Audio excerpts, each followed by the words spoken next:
قرآن وہ کتاب ہے جو در سے انقلاب ہے، سمجھ کے گر کوئی پڑھے تو نور علی نور ہے۔ الحمدللہ رب العالمین والصلاة والسلام علی اشرف الانبیاء والمرسلین، اما بعد۔ گزشتہ روز ہم نے 3 غزوات دیکھے تھے۔ غزوہ احد کے متصل کا غزوہ بنو نذیر ہوتا ہے، جو کہ یہودیوں کا ایک قبیلہ ہے اور اس کو مدینہ سے حضور نکال دیتے ہیں۔ اسی طرح بنو نذیر کے بعد جو بڑا غزوہ ہوتا ہے غزوہ احزاب، اس کو ہم نے دیکھا، اور غزوہ احزاب کے متصل بعد غزوہ بنو قریظہ ہوتا ہے، جو کہ تیسرا قبیلہ ہے یہودیوں کا جس کو نکال دیا جاتا ہے، بلکہ ان کو قتل کر دیا جاتا ہے۔ 400 مرد حضرات ان کے قتل کر دیے گئے، ان کے مال کو غنیمت بنا لیا گیا اور ان کی عورتوں اور بچوں کو قیدی بنا لیا گیا۔ اور یہ فیصلہ حضرت سعد بن معاذ رضی اللہ تعالیٰ انہوں نے کیا۔ غزوہ بنو قریظہ تک ہم نے کل بات کر لی تھی۔ بنو قریظہ کا جو غزوہ ہے یا احزاب، یہ 5 ہجری کو ہوتا ہے، مدینہ کا 5واں سال، مدنی دور کا 5واں سال۔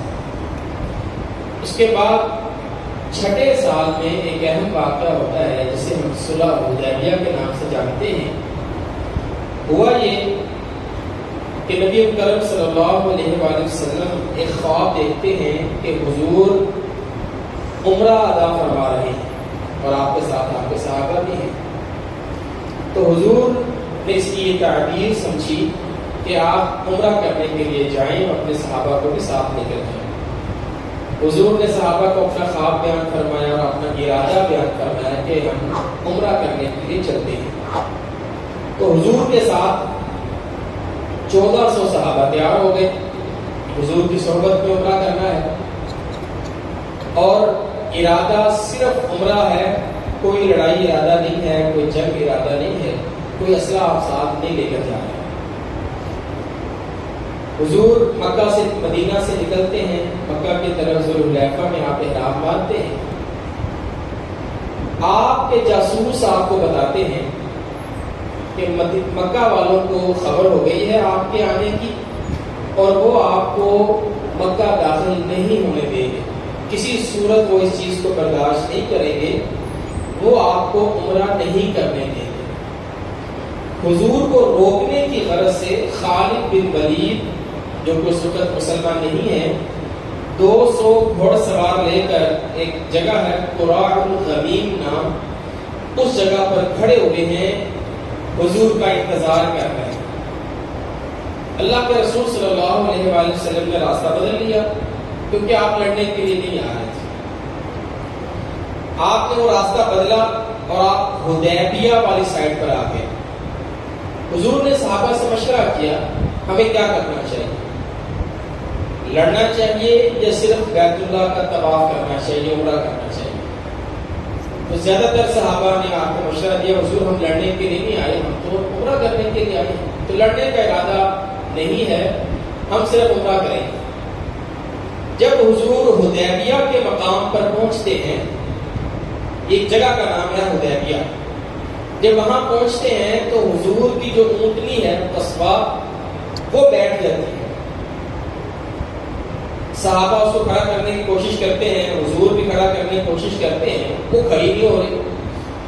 تو صحابہ نے کہا کہ آج تو قصبہ جو ہے وہ اڑ گئی ہے، بات ہی نہیں مان رہی۔ تو حضور نے فرمایا نہیں، ما خلعت القصواء وما ذاک لها بخلق، قصواء کبھی اڑیل مزاج نہیں بنی، کبھی اس نے ایسا نہیں کیا، نہ اس کا یہ اخلاق ہے، نہ اس کا یہ طریقہ ہے، ولیکن حبسها حابس الفیل، حقیقت یہ ہے کہ اسے اللہ رب العالمین نے روک لیا ہے، جس نے ہاتھیوں کو روکا تھا، اصحاب الفیل کو روکا تھا۔ تو یہ اللہ کی طرف سے نشانی ہے کہ ہم اس سے آگے نہیں جا سکتے، لہذا ادھر ہی پڑاؤ ڈالا۔ حضور ادھر ہی ٹھہر گئے، ادھر ہی رک گئے۔ قریش والے حضور سے مذاکرات کرنے کے لیے آتے ہیں، ایک شخص آتا ہے، دو آتے ہیں، تین آتے ہیں۔ تفسیر میں ہم نے دیکھا تھا مذاکرات کرنے کے لیے کئی لوگ حضور کے پاس آئے، مذاکرات جاری ہیں۔ حضور نے بھی مناسب سمجھا کہ حدیبیہ سے ہم اپنے کسی فرد کو مکہ بھیجیں تاکہ وہ مکہ جا کر ان سے مذاکرات کرے۔ حضور نے انتخاب فرمایا حضرت عمر بن خطاب رضی اللہ تعالیٰ عنہ۔ اس کی وجہ یہ ہے حضرت عمر کا جو قبیلہ ہے بنو عدی، عدی قبیلہ، بنو عدی، ان کا کام ہی سفارت ہے۔ یہ پہلے سے ہی اسلام لانے سے پہلے سے ہی ان کا جو قبیلہ ہے وہ سفارت کاری میں معروف ہے، مشہور ہے۔ ان کے بڑے سفیر ہوا کرتے تھے۔ تو حضور نے انتخاب کیا حضرت عمر رضی اللہ تعالیٰ عنہ کا، لیکن حضرت عمر بھی دور اندیش آدمی تھے۔ آپ نے حضور سے عرض کی حضور آپ مجھے بھیج رہے ہیں جبکہ مکہ میں میرا خاندان بنو عدی کوئی مضبوط خاندان نہیں ہے کہ جو مجھے بچا سکیں، اور میرے ساتھ تو ان کی عداوت بھی بہت ہے۔ آپ مجھے اکیلے کو بھیج رہے ہیں تو ہو سکتا ہے کہ مکہ والے مجھے نقصان پہنچائیں۔ میں آپ کو مشورہ دیتا ہوں کہ آپ ایسے شخص کو بھیجیں جسے مکہ والے نقصان نہ پہنچائیں بلکہ اس کا حیا کریں۔ اس اعتبار سے سب سے مناسب شخص ہے حضرت عثمان رضی اللہ تعالیٰ۔ گو کہ ان کا کام سفارت کاری نہیں ہے، لیکن جو ان کا قبیلہ ہے، ان کا خاندان ہے بنو امیہ، وہ کثرت سے مکہ میں موجود ہیں اور وہ عثمان کی عزت بھی کرتے ہیں۔ عثمان کے ساتھ ان کے تعلقات بھی اچھے ہیں، میرے ساتھ ان کے تعلقات اچھے نہیں ہیں، تو بڑی امید ہے عثمان کو نقصان نہیں پہنچائیں گے اور ہو سکتا ہے مذاکرات بھی کامیاب ہو جائیں۔ تو مجھے بھیجنا کوئی مناسب معلوم نہیں ہوتا۔ اچھا، یہاں سے پتہ لگتا ہے حضرت عمر رضی اللہ تعالیٰ عنہ کی جو شخصیت ہے نا، وہ حضور کے حکم پر بھی سوچ بچار کرتے تھے، سوچتے تھے یہ ہونا چاہیے یا نہیں ہونا چاہیے۔ ایک ہوتا ہے کہ بس آپ حضور نے فرما دیا تو مان لیا، سب اطاعت سے ہم کہتے ہیں۔ حضرت عمر رضی اللہ تعالیٰ عنہ کی شخصیت ذرا کریٹیو تھنکنگ رکھتی تھی، تخلیقی صلاحیتیں تھیں آپ کے اندر، اب ہر چیز میں سوچا کرتے تھے۔ یہی وجہ ہے میں نے آپ کو بتایا تھا پہلے 3 سالوں میں بہت سارے مسلمان ہو گئے تھے صحابہ کرام، حضرت عمر چھٹے سال جا کے مسلمان ہوئے، پورا سوچ بچار کر کے، تحقیق کر کے، دیکھ کے، بھاگ کے، تجربات کے ساتھ۔ اسی طرح آگے بھی ان کی ساری زندگی میں نا ہمیں یہ چیز نظر آتی ہے کہ آپ سوچتے ہیں پھر عمل کرتے ہیں۔ آگے بھی میں کچھ مثالیں آپ کے سامنے رکھوں گا۔ صلح ہوتے ہوئے بھی حضرت عمر نے جو اعتراضات کیے تھے وہ بھی اس چیز کی دلیل ہے۔ حضرت عمر فوراً سے حکم مان لینا یہ ان کی طبیعت میں نہیں تھا، وہ ذرا سوچ بچار کر کے اور اچھا مشورہ بھی آگے سے دیا کرتے تھے صحابہ کرام۔ حضور نے ان کا مشورہ قبول فرمایا، لیکن حضور بھی یہ نہیں کہتے تھے عمر میں کہہ رہا ہوں تو یار تم مجھے آگے سے نئے مشورے دینے لگے ہو۔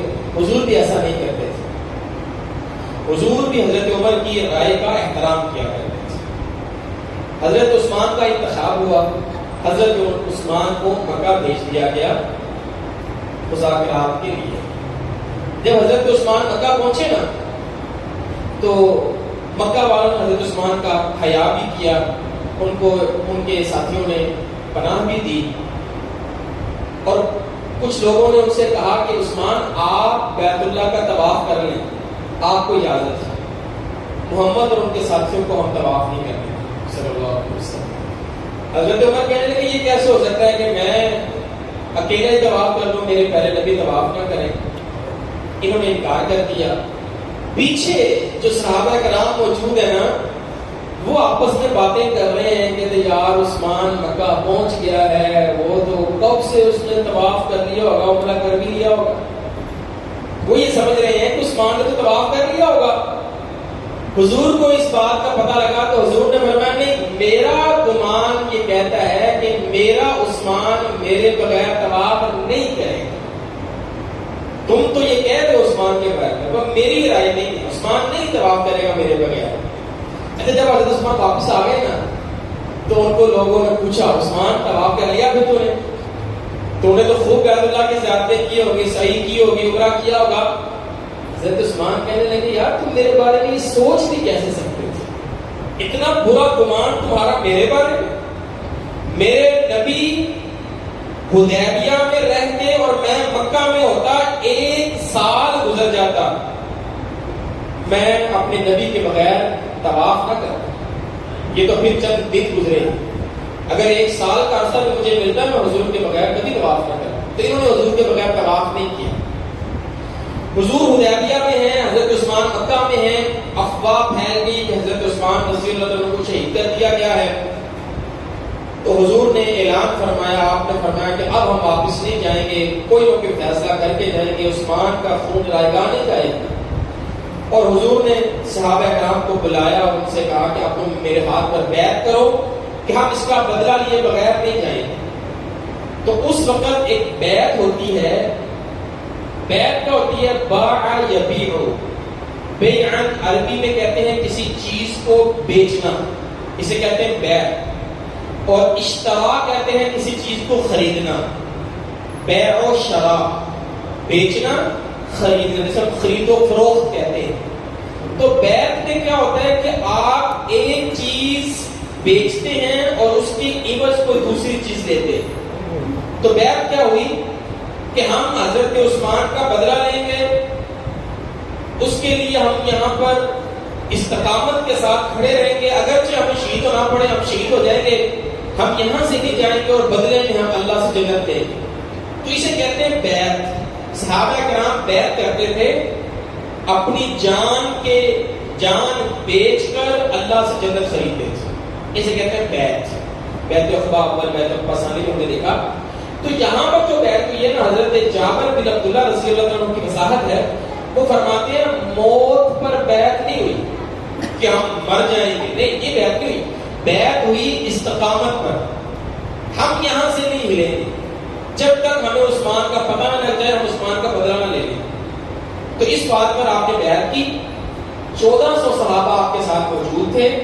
سب صحابہ نے بیعت کی، ایک شخص نے بیعت نہیں کی. اس کا نام تھا جد بن قیس انصاری تھا. تو علماء نے لکھا کہ یہ ایک منافق تھا، ساتھ میں شامل تھا، لیکن اپنے نفاق کی وجہ سے یہ چھپ گیا بیعت کے وقت میں اور اس نے آ کر حضور کے ساتھ بیعت نہیں کی. تو یہ ایک منافق بھی ان میں اس وقت وہاں پر موجود تھا. جن صحابہ نے بیعت کی، پھر اللہ کے رسول صلی اللہ علیہ وسلم نے ایک دوسرا اپنا دوسرا ہاتھ جو ہے وہ بھی آپ لے کر اور آپ نے فرمایا یہ ہاتھ عثمان کا ہاتھ ہے.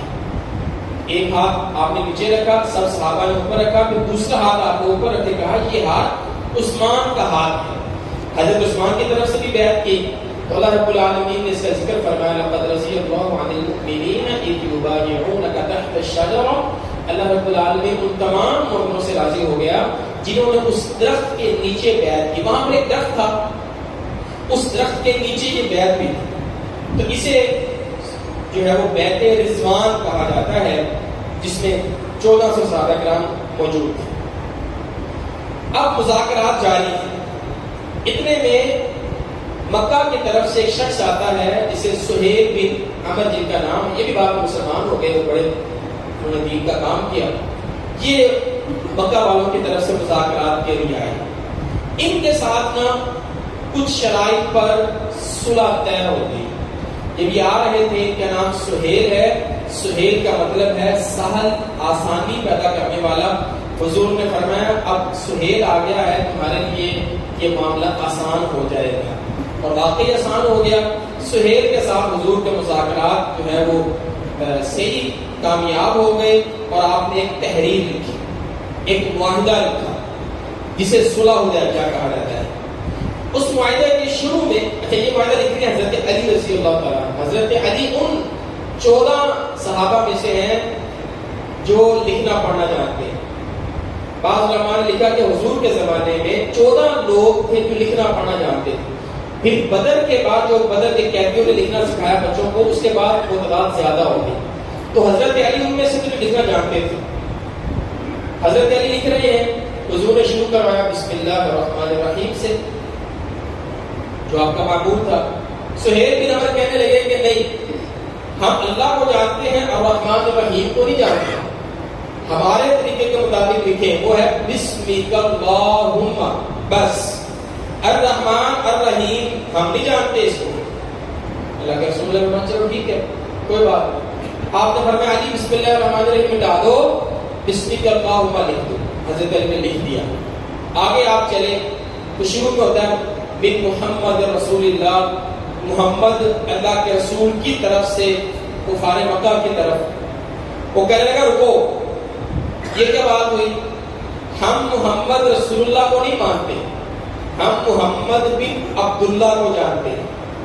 آپ ہمارے لیے محمد بن عبداللہ ہے.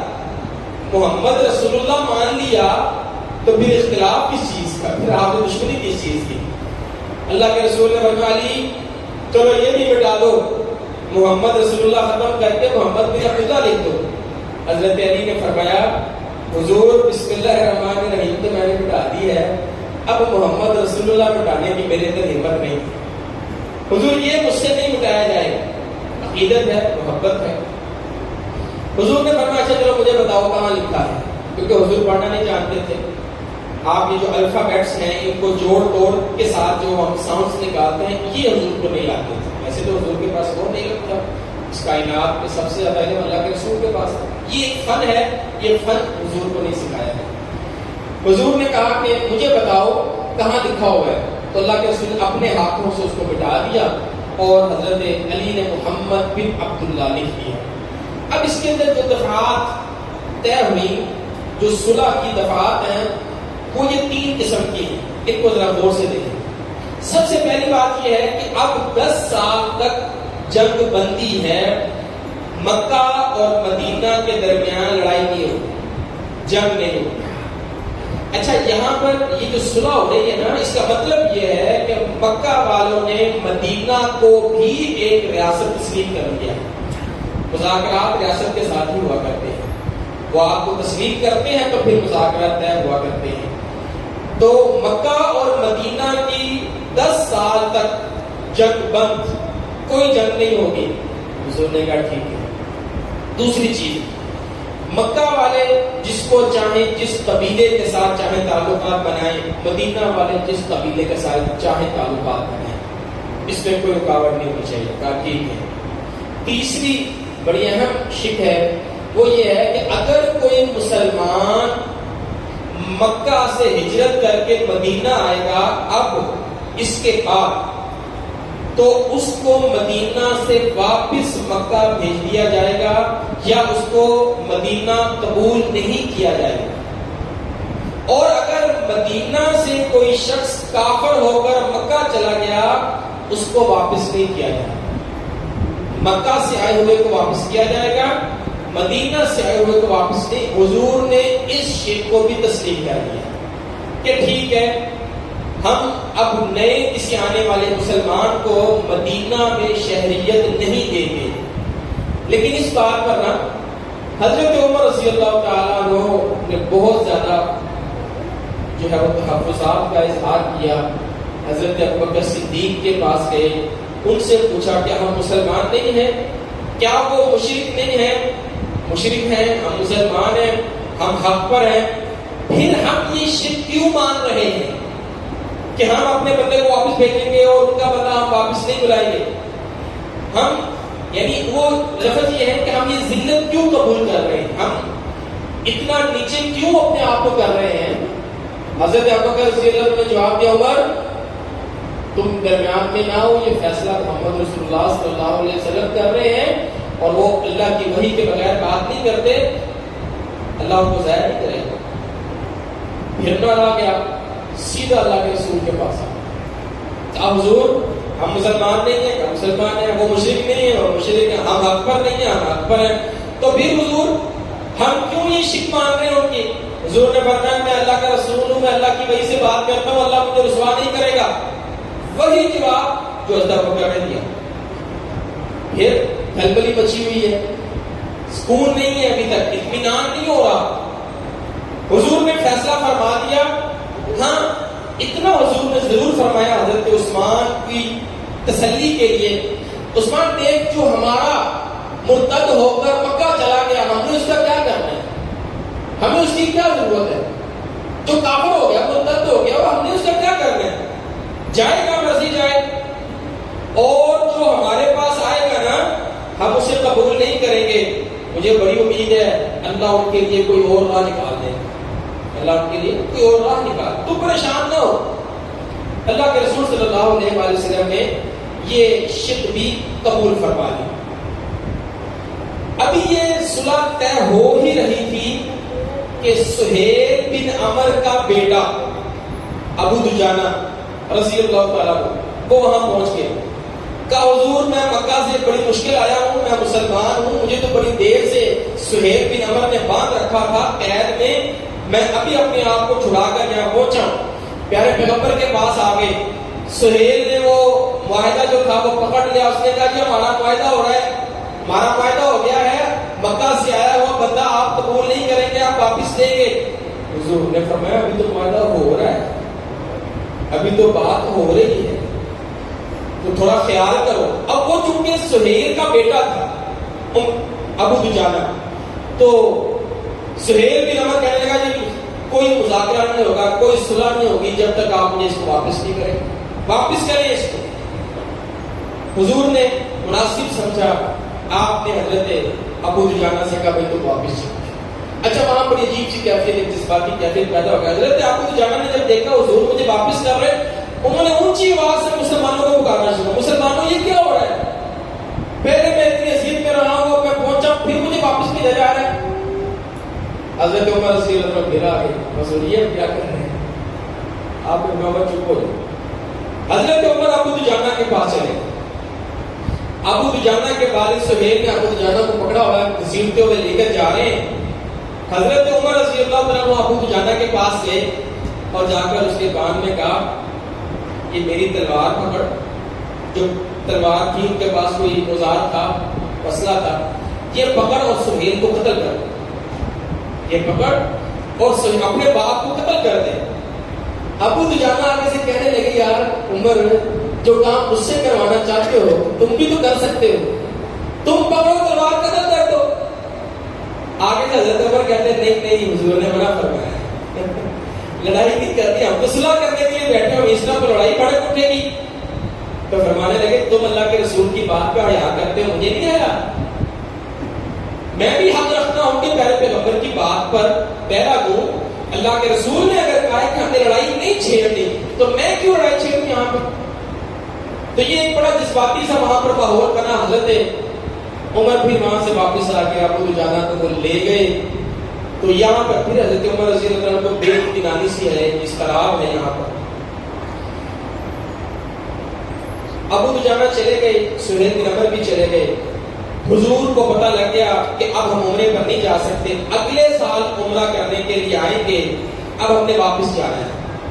اللہ کے رسول صلی اللہ علیہ وآلہ وسلم نے حکم دیا صحابہ کو کہ بھئی اپنی اپنی قربانی ذبح کر لو اور اپنا حلق کر لو، ہم یہیں سے واپس جائیں گے، اب عمرہ کرنے نہیں جائیں گے. اپنے بال منڈوا لو. کسی نے بھی بال نہ منڈوائے. پھر حضور نے اعلان کیا بھائی اپنے اپنے بال منڈوا لو، اب ہم عمرہ کرنے نہیں جائیں گے. پھر کسی نے بات نہ مانی. تیسری مرتبہ اللہ کے رسول نے کہا، پھر کسی نے بھی بات نہیں مانی. صحابہ یہ چاہتے ہیں کہ ہم عمرہ کر ہی لیں. اور کئی صحابہ نے کہا کہ حضور آپ نے خواب دیکھا تھا. آپ نے فرمایا میں نے خواب دیکھا تھا، یہ تھوڑی تھا کہ اسی سال کریں، اگلے سال کر رہے تھے. لیکن جب انہوں نے بات نہیں مانی نا، حضور خیمے میں داخل ہو گیا، بڑے پریشان ہیں. حضرت ام سلمہ کا خیمہ ہے. حضرت ام سلمہ نے آپ کو دیکھا اور کہا حضور آپ بڑے پریشان نظر آ رہے ہیں. حضور نے فرمایا میں کیوں نہ پریشان ہوں، یہ میری بات ہی نہیں مان رہے، جو میرے حکم پر جانے دینے کے لیے تیار ہیں. میں کہہ رہا ہوں سر منڈوا لو، یہ میری بات نہیں مان رہے. حضور نے فرمایا سیدہ ام سلمہ فرمانے لگے کہ حضور پریشان کیوں ہوتے ہیں؟ اس کا تو بڑا آسان حل ہے. کیا؟ کہا حضور آپ باہر جائیں، آپ اپنا سر منڈوا لیں، آپ اپنا سر منڈوا لیں، آپ خود حلال ہو جائیں، دیکھیے گا پھر کیا ہوتا ہے۔ حضور باہر آئے، حضور نے اپنا سر منڈوایا، جب صحابہ نے دیکھا حضور نے سر منڈوا لیا ہے، حلق کر لیا ہے، اب سب صحابہ نے بھی اپنے اپنے بال کٹوا دیے۔ تو اس طرح وہ مسئلہ بھی حل ہو گیا۔ حضرت ام سلمہ حضور کی زوجات میں سب سے زیادہ زیرک اور سمجھدار خاتون تھی۔ حضرت عمر رضی اللہ تعالیٰ عنہ ابھی بھی بے چین ہے۔ حضرت ابو عبیدہ بن جراح رضی اللہ تعالیٰ عنہ آتے ہیں اور آ کر کہتے ہیں عمر شیطان سے پناہ مانگو۔ کیوں شیطان کے پیچھے لگے ہو؟ اللہ اور اس کے رسول نے فیصلہ کر دیا ہے، شیطان سے پناہ مانگو، اپنی رائے کو چھوڑ دو۔ حضرت عمر کہتے ہیں مجھے ان کی بات سمجھ آئی کہ میں واقعی شیطان کے ہاتھوں کھیلا جا رہا ہوں، جذبات میں جو ہے وہ انسان کو نہیں سمجھ آ رہی ہوتی میں کیا کر رہا ہوں، شیطان پھر کھیلتا ہے اس کے ساتھ۔ کہتے ہیں میں نے اعوذ باللہ پڑھی، پھر میں حضرت عمر کہتے ہیں مجھے پچھتاوا ہوا کہ میں کیوں اللہ کے رسول صلی اللہ علیہ وسلم کے سامنے ایسے جاتا رہا۔ پھر فرماتے ہیں میں ساری زندگی اس پچھتاوے میں اپنی اس غلطی پر کفارے کے طور پر مسلسل روزے بھی رکھتا رہا، نفلی صدقہ خیرات بھی کرتا رہا، غلام بھی آزاد کرتا رہا کہ اللہ رب العالمین مجھے معاف فرمائے۔ ابھی واپسی پر نا مکہ کی طرف مدینہ کی طرف جا رہے ہیں۔ حضرت عمر کہتے ہیں کہ میرے دل میں خیال ہے کہ ابھی میرے بارے میں نہ کوئی وحی نازل ہو جائے، جو میں نے رویہ یہاں پر اپنایا ہے نا سخت، تو یہ کوئی نہ کوئی میرے بارے میں حکم نازل ہو جائے گا۔ تو یہ نہ حضور کے پاس نہیں ہے، فاصلے پر حضور کے پاس نہیں آ رہا، نظروں سے نظریں نہیں ملا رہا، ذرا سائڈ پر ہے اور دل میں خوف ہے کہ میرے بارے میں کوئی وحی نہ آ جائے۔ اتنے میں اللہ کے رسول پر سورہ فتح نازل ہو گئی، اِنَّا فَتَحْنَا لَكَ فَتْحًا مُبِينًا، اللہ نے اس کو فتح کہا۔ تو حضور نے کہا عمر کو بلاؤ، عمر کو بلاؤ، عمر کو خوشخبری دیں کہ عمر ادھر آ، جس کو تو پریشانی سمجھ رہا تھا اللہ نے اس کو فتح مبین کہا ہے۔ حضرت عمر جا رہے ہیں، ڈر رہے ہیں، پیچھے سے کسی نے آواز عمر، اللہ کے رسول بلا رہے ہیں۔ حضرت عمر اور ڈر گئے، اللہ لگتا ہے میرے بارے میں وہی نازل ہو۔ کہتے میں ڈرتے ڈرتے اللہ کے رسول کے پاس پہنچا کہ میرے بارے میں کوئی حکم نازل ہو گیا ہو، لیکن اللہ کے رسول نے مجھ کو سورہ فتح کی تلاوت سنی۔ پھر جا کر حضرت عمر کو تسلی دی کہ جو حضور کا فیصلہ ہے وہی فیصلہ ٹھیک ہے۔ اب حضور صلح حدیبیہ کر کے واپس آ گئے۔ اب مکہ کی طرف سے حضور کو کوئی خطرہ نہیں ہے۔ یہاں پر ہمارا سلائڈ میں بھول گیا، یہاں پر ہمارا مدنی دور کا پہلا حصہ مکمل ہو گیا۔ پہلے 6 سال پورے عرب کو دعوت اور ان سے لڑائی جو لڑنے کے لیے آئے۔ بدر ہم نے دیکھ لی، احد ہم نے دیکھ لی، احزاب ہم نے دیکھ لی۔ اس کے بعد صلح ہو گئی، صلح حدیبیہ، یہ 6 سال صلح ہو گئی، وہ پہلا دور مکمل ہو گیا۔ اب حضور کو مکہ کی طرف سے کوئی خطرہ نہیں ہے، تو حضور نے ارادہ فرمایا کہ اب کیوں نہ میں پوری دنیا کی اس وقت کی جو بڑی بڑی تہذیبیں ہیں ان کو دعوت، یعنی عرب سے باہر بین الاقوامی سطح پر انٹرنیشنل لیول پر آپ دعوت دینے کا اب ارادہ فرما رہے ہیں۔ کیوں؟ کیونکہ نبی کریم صلی اللہ علیہ وآلہ وسلم وہ رسول ہیں کہ اللہ فرماتے ہیں قُلْ يَا أَيُّهَا النَّاسُ إِنِّي رَسُولُ اللَّهِ إِلَيْكُمْ جَمِيعًا، اللہ کے رسول کسی خاص قوم، کسی قبیلے، کسی خطے اور کسی خاندان کی طرف نہیں آئے تھے، بلکہ پوری انسانیت کی طرف آئے تھے۔ حضور کی دعوت عالمگیر دعوت تھی، اس لیے نبی کریم صلی اللہ علیہ وآلہ وسلم نے مناسب سمجھا کہ ہم نے عرب میں بھی دعوت کا کام کر لیا ہے، اب ہم عرب کے باہر دعوت دیں۔ تو حضور کے دعوتی چارٹ کو اگر آپ دعوتی مراحل کو غور سے دیکھیں تو اس طرح ہمیں سمجھ آتا ہے۔ پہلے 3 سال ہم نے بات کی تھی انفرادی دعوت کے مکہ میں، اس کے بعد 7 سال ہیں دعوت عام کے، اعلانیہ دعوت کے، اس کے بعد 3 سال ہیں جس کو ہم نے بیرون مکہ دعوت کہا، وہی 3 سال ہے کہ تشکیل ریاست جس کو کہا جاتا ہے، نئی ریاست کی تشکیل کے طور پر وہ 3 سال محنت کی گئی۔ اس کے بعد مدینہ میں آگے تو تأسیس ریاست، یعنی مدینہ کو مضبوط کرنا، جو لڑنے کے لیے آیا اس سے اپنا دفاع کرنا تاکہ ریاست جو ہے مضبوط ہو جائے۔ اس کے بعد اب ہم اس مرحلے میں داخل ہو گئے ہیں کہ بین الاقوامی سطح پر حضور دعوت دے رہے ہیں۔ آپ نے اس وقت کی جو بڑی بڑی قومیں تھیں ان کو آپ نے دعوت دی. وہ کون لوگ تھے؟ یہ چارٹ دیکھیں آپ. اس وقت حضور کے زمانہ میں جو بڑی بڑی تہذیبیں تھیں، ایک تہذیب کسرا ہے، یعنی کہ پرشین امپائر ہے، فارس جسے ہم کہتے ہیں، سلطنت فارس بہت بڑی سلطنت ہے جس میں موجودہ عراق، ایران اور یہ ہمارے بلوچستان تک کا سارا حصہ ان کے پاس ہے. پھر ایک تہذیب ہے یورپ کے اندر جسے ہم رومنس کہتے ہیں، رومن امپائر، بازنطینی سلطنت، یہ پورا یورپ جو ہے وہ اس کے پاس ہے. مصر میں ایک تہذیب ہے جسے ہم شاہ مصر کو مقوقس کہا جاتا ہے، یہ ان کی تہذیب ہے. اسی طرح نجاشی ہم نے دیکھا حبشہ کے اندر، یہ ایک عیسائیوں کی پوری تہذیب ہے، وہاں پر نجاشی ہوا کرتے تھے. تو یہ اس وقت کی بڑی بڑی تہذیب ہے. اس کے علاوہ اور بھی ہے، بحرین بھی ہے، یمن بھی ہے. تو حضور نے نا ان کو دعوت دینے کا آغاز کیا. اب دعوت کیسے دینی ہے؟ ہر بندے کو تو دعوت نہیں دے سکتے. تو حضور کا طریقہ یہ تھا، آپ نے ان کے بادشاہوں کے نام خطوط لکھے اور آپ نے اس میں لکھا کہ اگر تم اسلام قبول کر لو گے تو تمہاری قوم بھی اسلام قبول کر لے. ہوتا یہ تھا لوگ اپنے حکمران کے دین پر ہوتے تھے. جو دین حکمران کا ہے وہی دین عوام کا ہے. اسی لیے جو رومنز ہیں، پوری رومن امپائر عیسائی ہے. کیسے ہوئی؟ کیونکہ ان کا بادشاہ عیسائی ہو گیا تو پھر ساری قوم ہی عیسائی ہو گئی. تو حضور نے وہ خط لکھے بادشاہوں کو. جو فارس کا بادشاہ ہے اسے کہتے ہیں کسرا، جو رومنز کا بادشاہ اسے کہتے ہیں قیصر، اور جو مصر کا بادشاہ اسے کہتے ہیں مقوقس، اور جو حبشہ کا بادشاہ ہے اسے کہتے ہیں نجاشی. یہ ان کے لقب ہیں. حضور کو بتایا گیا کہ حضور ٹرینڈ یہ ہے، طریقہ یہ ہے کہ کوئی بھی بادشاہ اس وقت تک خط قبول نہیں کرتا جب تک اس خط کے اوپر لکھنے والے کی مہر نہ لگے. آپ مدینہ کے حکمران ہیں، نبی ہیں، رسول ہیں، تو آپ ایک اپنی مہر بنوائیں جو خط کے اوپر ہم مہر لگائیں. اس نیت سے حضور نے پھر ایک انگوٹھی بنوائی. اس سے پہلے انگوٹھی کا ذکر نہیں ہمیں ملتا کہ اس سے پہلے بھی حضور انگوٹھی پہنتے ہو. حضور نے ایک انگوٹھی بنوائی، اس کے اوپر چاندی کی انگوٹھی تھی، اس کے اوپر نقش کروایا آپ نے محمد رسول اللہ. اسی ترتیب سے نیچے محمد، اوپر رسول، اوپر اللہ، تاکہ اللہ کا نام اوپر رہے. تو یہ انگوٹھی بنوائی، جیسے مہر ہوتی ہے اس کو ان کے ساتھ لگا کر پھر آپ کہیں بھی مہر لگا سکتے ہیں. تو اس کو نا سنبھالنے کے لیے، اس کی سیکیورٹی کے لیے حضور نے اس کو اپنی انگلی میں رکھا انگوٹھی کے طور پر. ٹھیک کیا وہ مہر چوری بھی ہو جاتی ہے، مہر کا غلط استعمال بھی ہوتا ہے. تو اللہ کے رسول نے اس کو اپنے پاس سیکیور کر دیا.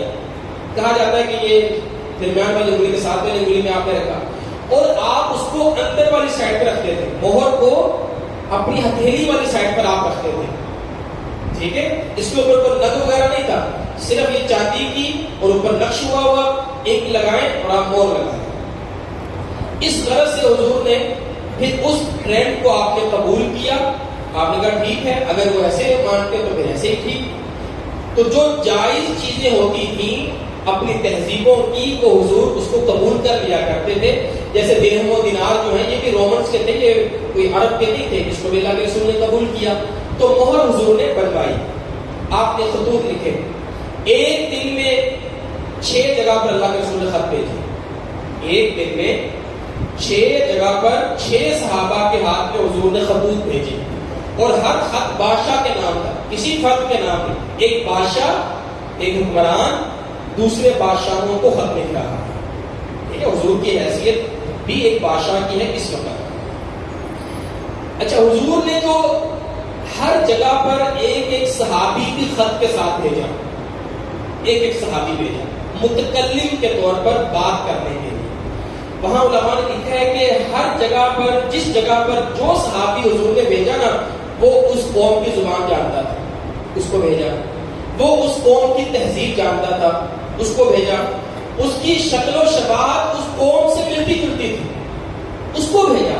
جس کی ایک مثال میں آپ کو دیتا ہوں، حضرت دہیہ کلبی کاف کے ساتھ رضی اللہ تعالیٰ، ان کا انتخاب حضور نے کیا قیصر کے لیے. روم کے بادشاہ، یہ یورپ کے ہیں، یورپین گورے ہوتے ہیں، سفید رنگ ہوتا ہے ان کا. حضرت دحیہ کلبی رضی اللہ عنہ کا رنگ سفید، گورے رنگ کے تھے، خوبصورت تھے. حضرت جبرائیل علیہ السلام جب بھی تشریف لاتے تھے دحیہ کلبی کی صورت میں آیا کرتے تھے، خوبصورت شکل میں آیا کرتے تھے. حضور نے دحیہ کلبی کو بھیجا کہ رومنز جو ہیں وہ اپنے سے چھوٹی نسل کو اچھا نہیں سمجھتے، وہ اپنے آپ کو اچھا سمجھتے ہیں، خوبصورت سمجھتے ہیں. تو ایسا صحابی جائے کہ جو ان کو اپنا اپنا سا محسوس، جس کا رنگ بھی ان کے رنگ جیسا ملتا جلتا ہو اور وہ زبان وغیرہ بھی سمجھتے ہو. تو ان چیزوں کو بھی حضور نے مد نظر رکھا. ایسے ہی نہیں آپ نے سفیر کا انتخاب کیا، سوچ سمجھ کر 6 بندوں کے ذریعے آپ نے 6 خطوط بھیجے. ایک خط آپ نے کسریٰ کے نام بھیجا جو کہ ایران کا بادشاہ تھا. اس نے، یہ واحد شخص ہے جس نے حضور کا خط پھاڑ دیا. اس نے خط لیا اور خط کو پھاڑا اور اس نے جملہ بولا، اس نے کہا میرا غلام ہو کر مجھے خط لکھتا ہے. نبی کریم صلی اللہ علیہ وسلم کے بارے میں نعوذ باللہ صحیح بات ہے، کیونکہ عرب کو تو یہ کچھ سمجھتے ہی تھے، یہ خود بہت سپر پاور تھی، یہ لوگ بڑی پاور میں تھے. تو متکبرانہ طور پر اس نے خط پھاڑ دیا، مجھے دعوت دے رہا ہے کہ میرا دین قبول کر لیا جائے. جب حضور کو خبر پہنچی کہ اس نے خط پھاڑ دیا تو اللہ کے رسول نے بد دعا کی. آپ نے فرمایا اللہ اس نے خط پھاڑا، اس کی سلطنت کو پھاڑ، ٹکڑے ٹکڑے کر دے اس کی سلطنت. چند سال گزرے ہیں، حضرت عمر کے زمانے میں پوری پرشین امپائر ختم ہو. حضرت عمر نے سارا ختم کر دیا ہے پرشین امپائر. اللہ کے رسول کی بد دعا ہے. اچھا جس نے اچھا رویہ اپنایا اس کے ساتھ اچھا ہو، جس نے برا رویہ اپنایا اس کے ساتھ اللہ رب العالمین نے برا کیا. یہ تو گیا، ختم ہو. مقوقس، یہ مصر کا بادشاہ ہے، اس کو حضور نے خط لکھا، عیسائی ہے. اللہ کے رسول نے خط لکھا. اس نے کہا حضور آپ کی بات ٹھیک ہے، میں آپ کو جانتا ہوں، مجھے علم میں بھی تھا کہ ایک نبی آنے والا ہے، لیکن میں جس سطح پر، جس منصب پر موجود ہوں، میں آپ کو نہیں تسلیم کر سکتا. اس نے اپنی کرسی کے لیے، اپنی بادشاہت کے لیے حضور کو قبول نہیں کیا. حضور نے فرمایا ذل الخبیث لملکی، خبیث اپنے حکمرانی پر ریچھ گیا، ولا بقاء لملکی، حالانکہ اس کی حکمرانی زیادہ دیر باقی نہیں رہی، زیادہ دیر اس کی حکمرانی باقی نہیں رہی. لیکن اس نے کیا کیا، اس نے حضور کے لیے کچھ تحائف بھیجے، جس میں ایک خچر اس نے بھیجا، کچھ لباس بھیجے اور ایک کنیز بھیجی. ایک کنیز بھیجی. یہ ہے مصر سے، مصر سے ایک کنیز بھیجی جس کا نام ہے، 2 کنیزیں اس نے بھیجی تھی، ان میں سے ایک ہے ماریا قبطیہ. ماریا قبطیہ، یہ ماریا قبطیہ وہی ہیں جن سے اللہ کے رسول صلی اللہ علیہ وسلم کے تیسرے بیٹے ابراہیم پیدا ہوتے ہیں. وہ اس نے بھیجی تھی مقوقس سے اور مصر سے آئی. حضور کی جو والدہ ہیں اسماعیل علیہ السلام کی، ہاجرہ، وہ بھی کہاں کی ہیں؟ مصر کی. اور حضور کی جو کنیز ہے ماریا قبطیہ، وہ بھی مصر کی ہے، قبطی نسل ہے. اور حضور نے ان کا نام ابراہیم رکھا کیونکہ سیدہ ہاجرہ ابراہیم کی بیوی تھی. یہ بات سمجھ آئی؟ یہاں تک آپ کو چیزیں میں بتا رہا ہوں. تو یہ بھی قبطی نسل ہے، مصر سے آئی. تو اس نے آپ کا اکرام کیا، بعد آپ کے لیے تحائف بھیجے. نجاشی کے نام آپ نے خط لکھا، نجاشی اسے قبول فرمایا، اس نے اس کو چوما، بڑا اس کا احترام کیا، اللہ کے رسول کو خط بھی لکھا. اور پھر نجاشی نے نا سیدہ ام حبیبہ، یہ ابو سفیان کی بیٹی ہیں، اس وقت حبشہ میں تھی، ان کی شادی اللہ کے رسول سے کر دی اور نکاح کا خطبہ پڑھایا نجاشی. حضور مدینہ میں ہیں، ام حبیبہ حبشہ میں ہے، لیکن ان کا نکاح ہو گیا. تو علماء نے یہی سے یہ مسئلہ حل کیا ہے کہ اگر لڑکا اور لڑکی مختلف شہروں میں موجود ہوں، ایجاب و قبول ہو جائے، موبائل پر، ویڈیو کال پر، جیسے بھی، یا خط و کتابت سے بھی ہو جائے، تو ایجاب و قبول ہوتا ہے. تو ام حبیبہ کے جو ولی بنے وہ نجاشی بنے. نجاشی کے شوہر بہت ہو گئے تھے یہاں پر، تو اللہ کے رسول کے حکم پر ام حبیبہ کی شادی ہو گئی اللہ کے رسول صلی اللہ علیہ وسلم سے. ام حبیبہ بیٹی ہے ابو سفیان کی.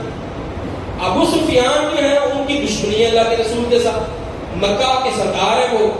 جب ابو سفیان کی بیٹی کی شادی اللہ کے رسول کے ساتھ ہو گئی، مکہ والوں کو پتہ لگا تو ابو سفیان میں بھی، ہند میں بھی اور مکہ کے دیگر لوگوں میں بھی ذرا نرمی پیدا ہو گئی، کیونکہ رشتہ داری بن گئی۔ اب حضور کی بیوی ہے، حضور ایک سسر ہے ابو سفیان، حضور کے حضور داماد ہے، تو یہ اس کا حق ہے 4000 درہم، یہ سب سے زیادہ حق ہے۔ حضور اپنی بیویوں کو 500 درہم دیا کرتے تھے، ہر بیوی کو آپ نے 500 درہم دیے، ایک کو 4000 درہم ہوا، کیونکہ نجاشی جو بادشاہ تھا اس نے اپنی حیثیت کے مطابق حق مہر دیا سیدہ ام حبیبہ کو۔ نجاشی کا انتقال ہو گیا حضور کی زندگی میں، اللہ کے رسول نے اس کے لیے غائبانہ طور پر نماز جنازہ بھی پڑھا تھا، یہ مسلمان تھا۔ اس کے بعد ایک اہم خط ہے جو آپ نے رومن کے کیسر کے نام لکھا۔ جب کیسر کو وہ خط پہنچا تو کیسر اس وقت بیت المقدس میں تھا، یعنی شام میں تھا۔ اس نے خط پڑھا، اسے پتہ لگا یہ خط جو ہے وہ عرب کی طرف سے آیا ہے، مدینہ کی طرف سے لکھا گیا ہے۔ اس نے کہا کہ تلاش کرو، دیکھو یہاں پر کوئی قریشی بندہ ہے مکہ کا۔ تو پتہ لگا یہ ابو سفیان اس وقت شام میں تھا، کہا ان کو لے آؤ۔ ابو سفیان کو اور دیگر اور مکہ والوں کو ان کو لے آئے۔ یاد رکھیے صلح حدیبیہ میں جنگ بندی ہو چکی ہے، مکہ والوں کے راستے بھی کھل گئے، اب وہ تجارت کر سکتے ہیں۔ تو ابو سفیان تجارت کرنے کے لیے شام گئے ہوئے صلح حدیبیہ کے بعد۔ کیسر نے ابو سفیان کو اپنے پاس بلایا اور کہا میں تم سے کچھ سوال کروں گا، تم نے مجھے اس کے جوابات دینے ہیں۔ اور اس نے ابو سفیان کو سامنے اپنے کر لیا اور باقی لوگوں کو پیچھے کھڑا کر دیا، کہا اگر یہ جھوٹ بولے تم نے پیچھے سے اشارہ کر دینا ہے کہ یہ جھوٹ بول رہے ہیں۔ ابو سفیان کہتے ہیں مجھے اس چیز کا ڈر نہیں تھا کہ پیچھے والے کہیں گے کہ یہ جھوٹ بول رہا ہے، کیونکہ وہ بھی میرے اپنے تھے، اس بات کا ڈر نہیں تھا مجھے۔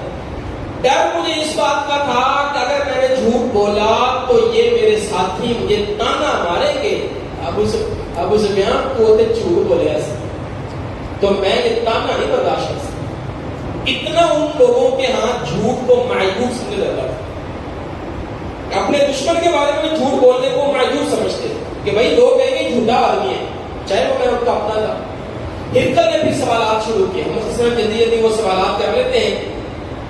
ہرقل نے پہلا سوال کیا، یہ جو شخص آپ کو جس نے مجھے خط لکھا ہے اس کا نسب کیسا ہے؟ ابو سفیان کہتے ہیں وہ ہم میں بہت اعلیٰ اونچے نسب والے قریشی خاندان سے تعلق رکھتے ہیں۔ ہرقل نے آگے سے کہا اچھا، رسول ہمیشہ سے اپنی قوم کی اعلیٰ نسب میں دیکھے جاتے ہیں، کیا اس سے پہلے تم میں سے کسی نے یہ دعویٰ کیا ہے کہ میں نبی ہوں؟ ابو سفیان نے کہا نہیں، کہتے ہیں میں نے اس لیے پوچھا ہے کہ اگر اس سے پہلے کسی نے دعویٰ کیا ہوتا تو شاید ہی اس کی نقل کر رہا ہوتا۔ تم نے کہا اس سے پہلے کسی نے بھی نہیں کیا۔ کیا ان کے آباء و اجداد میں کوئی بادشاہ گزرے؟ کہا نہیں۔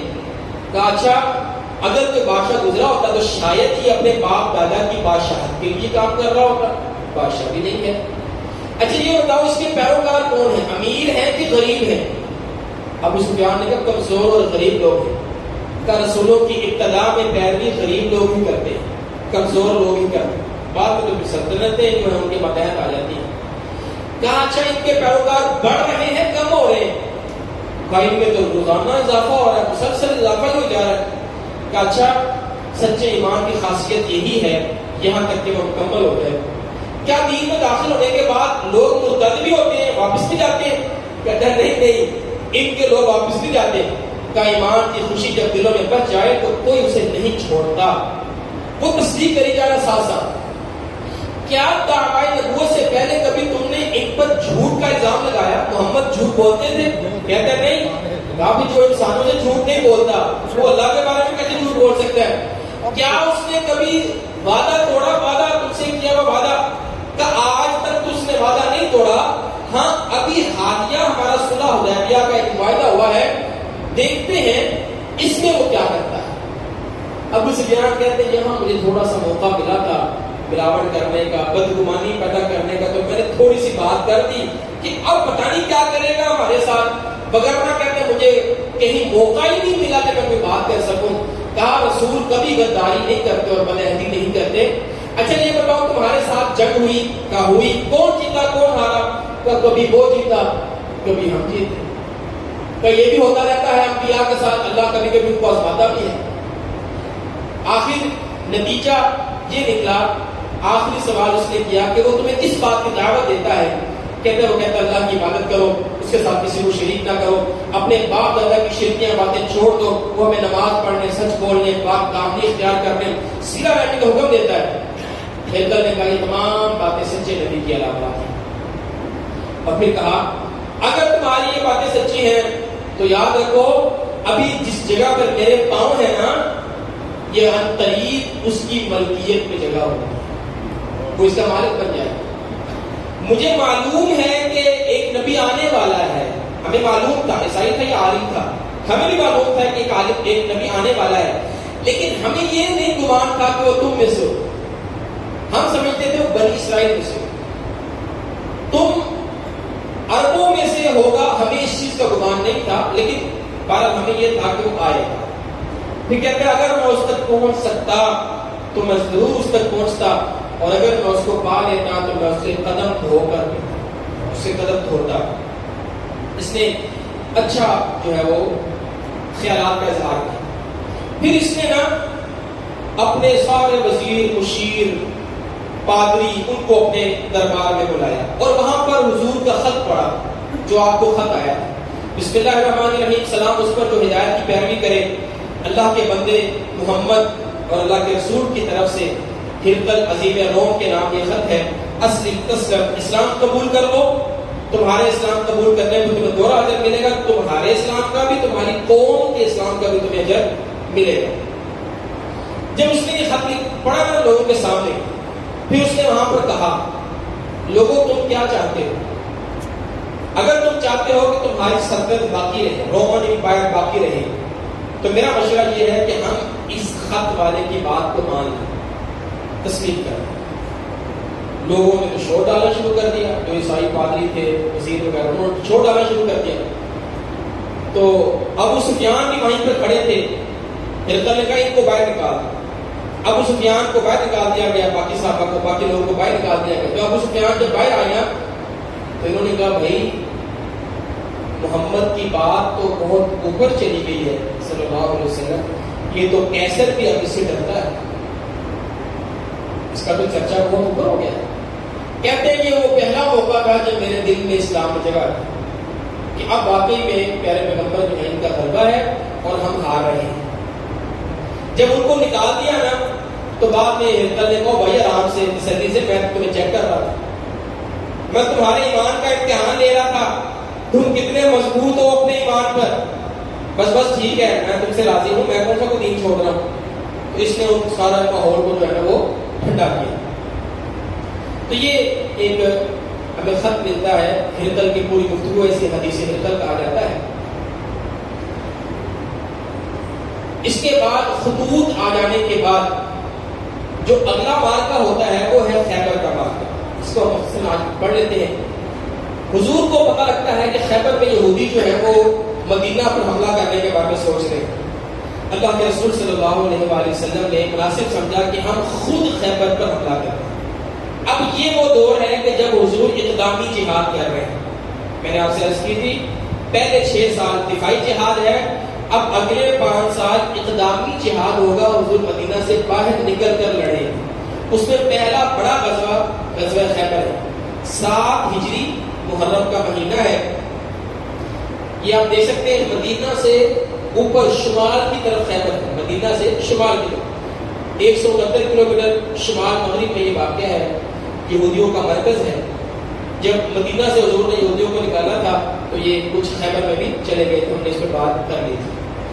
اللہ تعالیٰ نے وعدہ فرمایا کہ ہم آپ کو کثرت کے ساتھ مال غنیمت عطا فرمائیں گے, آپ جائیں اور یہاں پر خیبر پر لڑائی کریں. خیبر کے ساتھ حضور جب نکلنے لگے نا, اللہ رب العالمین نے خاص حکم دیا یہاں پر خیبر. حضور نے اللہ نے فرمایا کہ اے نبی یہاں چونکہ ہمیں مال ملے, خیبر میں مال غنیمت وسیع تعداد میں ملا. اللہ نے حکم دیا کہ خیبر میں صرف وہی صحابہ شامل ہو سکتے ہیں جو بیعت رضوان میں شامل تھے. یہ مال غنیمت صرف ان کے لیے, اس میں منافقوں کا حصہ اللہ نے پہلی خبر دے دی جیت آپ کی ہے، مال غنیمت آپ کو مل ہے، لہذا اگر کوئی منافق آپ کے ساتھ جائے گا تو وہ بھی مال غنیمت میں حصہ دار ہے۔ تو اللہ رب العالمین نے قید لگائی، خیبر میں صرف وہ صحابہ گئے 1600 جو بیعت رضوان میں شامل تھے۔ ایک تو اس بات کو ذہن میں رکھیں، 1600 مسلمان تھے، 10 سے 20 ہزار جو ہے وہ یہودی تھے۔ یہودی وہاں پر نا اپنے قلعے بنا کر رہتے تھے، جیسے مدینہ میں بھی ان کے قلعے تھے، 8 قلعے تھے خیبر کے اندر۔ آگے ہم دیکھتے ہیں، جب آپ وادی رجی میں پہنچے وہاں آپ نے رات کو پڑاؤ ڈالا، صبح فجر کے ٹائم اندھیرا جب ختم ہوتا ہے، اشراق کا ٹائم، روشنی کا ٹائم، اللہ کے رسول نے اچانک سے خیبر پر حملہ کر دیا۔ یہ لوگ اپنی باغات میں آ رہے تھے، کسان وغیرہ، اللہ کے رسول نے ان پر حملہ کر دیا تو آپ نے فرمایا خالبت خیبر، خیبر تباہ ہو گیا، اور یہ کہتے ہو کہ آپ خیبر میں داخل ہو گئے۔ یہ خیبر کے 8 قبیلے، 8 قلعے، قلعہ نعیم ہے، قلعہ سعد ہے، قلعہ زبیر ہے، قلعہ ابی ہے، قلعہ نزار ہے، اسی طرح قلعہ قموس، قلعہ وطیر، قلعہ سلام۔ تو ہوتا یہ تھا حضور جب ایک قلعے پر دھاوا بولتے نا، وہ لوگ کچھ دن محاصرہ برداشت کرتے اور کچھ دن کے بعد نا وہ دوسرے قلعے میں چلے جاتے۔ اللہ کے رسول دوسرے قلعے پر حملہ کرتے، وہ کچھ دیر تو وہاں پر کھڑے رہتے، کچھ دنوں کے بعد اگلے قلعے میں چلے جاتے، پھر وہ اگلے قلعے میں چلے جاتے۔ تو حضور نا اس طرح قلعوں کو فتح کرتے رہے، قلعوں کو فتح کرتے رہے۔ ان میں سے ایک قلعہ جو بہت مشکل ٹھہرا، غالباً وہ قلعہ نزار تھا، تو وہاں پر اللہ کے رسول نے منجنیق کا استعمال کیا۔ یہ اس وقت کی ٹیکنالوجی کہنے آپ ایک اوزار تھا جو قلعوں کو توڑنے کے لیے استعمال ہوتا تھا۔ یہ آپ دیکھ سکتے ہیں، یہ یہاں اس کے اوپر بڑا سارا گولا رکھا جاتا تھا اور اس کو ایسے چھوڑتے تھے تو یہ گولا جو ہے وہ جا کر اس کے اوپر لگتا تھا اور دیواروں کو توڑتا تھا۔ اور کوئی طریقہ نہیں ہے، قلعے کو آپ کیسے سر کریں گے، کیسے آپ اس کو عبور کریں گے۔ تو اس طرح منجنیق کا پہلا استعمال پیارے پیغمبر نے خیبر میں کیا، دوسرا استعمال حنین میں کیا۔ تو حضور نے اپنے وقت جو ٹیکنالوجی تھی اس کو استعمال کیا، جس کی ضرورت تھی، جب ضرورت تھی تب آپ نے استعمال کیا۔ تو آپ نے منجنیق پہ یہاں پر استعمال کیا۔ قلعہ قموس یہ وہ قلعہ تھا جس کا پہلوان مرحب تھا، یہ قلعہ فتح نہیں ہو رہا تھا، کئی دن اس پر محنت کی گئی، کئی صحابہ نے کوششیں کی۔ تو اللہ کے رسول نے فرمایا کل میں جھنڈا اس بندے کو دوں گا جو اللہ اور اس کے رسول سے محبت کرتا ہے، اور اللہ اس کے ہاتھ پر ہمیں فتح دے۔ صحابہ کرام ساری رات بے چین رہے، سوچتے رہے، اللہ کرے کل اللہ تعالیٰ اللہ کے رسول ہمارا نام لے۔ تو کل حضور نے پوچھا علی کدھر ہے، شیر خدا، حیدر تبار، تو بتایا کہ حضرت علی کی آنکھ میں درد ہے، وہ تو آئے نہیں، جس کی حضور تلاش میں ہے وہ تھے نہیں وہاں پر۔ حضور نے فرمایا بلاؤ علی۔ حضرت علی کو بلایا گیا، حضور نے اپنا لعاب دہن جو ہے وہ حضرت علی کی آنکھ میں ڈالا، حضرت علی کی آنکھ ٹھیک ہو گئی۔ پھر آپ نے ان کو پرچم دیا اور آپ نے ان کو سپہ سالار بنایا اور کہا آپ جائیں۔ تو یہ بشارت جو ہے وہ حضرت علی رضی اللہ عنہ کو نصیب ہوئی۔ حضرت علی گئے تو آگے سے مرحب ملا ان کو، تو مرحب نے وہاں پر اشعار پڑھے تھے، قد علمت خیبر انی مرحب، خیبر جانتا ہے میں مرحب ہوں۔ حضرت علی نے بھی آگے سے پڑھا انا الذی سمتنی ام حیدر، میں بھی وہ ہوں جس کی ماں نے اس کا نام شیر رکھا ہے۔ آج آپ مقابلہ کرتے ہیں، حضرت علی نے اس کے ساتھ لڑائی کی تو خوف ہوتی ہے نا جو ہیلمٹ ہوتا ہے، ہیلمٹ سمیت تو اس کا سر کاٹ کے حضرت علی نے سائڈ کر دیا۔ مان لیا حضرت علی نے اس کو اللہ رب العالمین نے فتح نصیب فرمائی۔ 93 یہودی ہلاک ہوئے اس لڑائی میں، سارا خیبر فتح ہو گیا، 15 مسلمان صحابہ کرام شہید ہوئے۔ اب جب مال غنیمت کی باری آئی تو یہودی جو ہے نا وہ حضور کے پاس آئے اور انہوں نے آپ سے کہا حضور آپ ہماری جان بخشی کر دیں، ہمیں قتل نہ کریں۔ حضور نے کہا چلو قتل نہیں کر کے نکل جاؤ یہاں سے۔ انہوں نے کہا حضور آپ ہمیں نکالیں نا یہاں سے، یہ جو کھیت ہے، یہ جو باغات ہیں، اتنے آپ کے پاس اتنے لوگ نہیں ہیں کہ آپ سنبھال سکیں، اور حضور کے پاس واقعی میں اتنے مسلمان نہیں تھے کہ وہ اس کو سنبھال سکیں، اس کی آباد کاری کر سکیں، اس کی زراعت کر سکیں۔ یہودیوں نے یہ مشورہ دیا ہے، انہوں نے کہا ہمیں آپ یہاں پر رہنے دیں، ہم ان کی کاشتکاری کریں گے، ہم ان کی زراعت کریں گے، اور جو باغات میں سے پھل اترے گا، اناج آئے گا، ایک سال میں یا 6 ماہ میں 1 سال میں اس کا آدھا اناج ہم آپ کو دیں گے، آدھا اناج ہم آپ کو، سارا سال ہم محنت کریں گے، آپ آدھا اناج آپ کا آدھا۔ اللہ کے رسول صلی اللہ علیہ وسلم کو یہ مشورہ اچھا لگا، آپ نے کہا ٹھیک ہے۔ حضور کے پاس اتنے لوگ نہیں تھے کہ آپ ان کو نکال کر وہاں ان کو آباد کریں تاکہ وہ باغات کی زراعت کر سکیں، تو حضور نے اس فیصلے کو تسلیم کیا۔ آپ ہر سال صحابی کو بھیجتے تھے یہودیوں کے پاس، وہ ان کا پورا حساب کرتے تھے، اور 50% جو ان کا اناج تھا، جو پھل تھا، وہ مدینہ میں آتا تھا۔ اور جب یہ آنا شروع ہوا تب مدینہ کے حالات بہتر ہو گئے۔ یہ کافی کثیر تعداد میں تھا، اور اللہ کے رسول صلی اللہ علیہ وسلم کا بھی اس میں کافی خاصا حصہ آپ کو ملتا تھا، اور اسی میں سے اللہ کے رسول اپنی بیویوں کو سالانہ خرچ دیا کرتے تھے۔ حضور اپنی بیویوں کو 1 سال کا خرچہ اکٹھا دیا کرتے تھے۔ وہ زوجات جو ہیں اس کو جلدی ہی اللہ کی راہ میں صدقہ کر کے ختم بھی کر دیا کرتی تھی، اور پھر کافی مہینے فاقہ رہا کرتا تھا، لیکن حضور اس میں سے دیا کرتے تھے۔ اسی موقع پر جب فتح ہو گئی، جنگ ختم ہو گئی، صلح بھی ہو گئی، ان کے ساتھ معاہدہ بھی ہو گیا کہ 50% اناج ہمیں دیں گے۔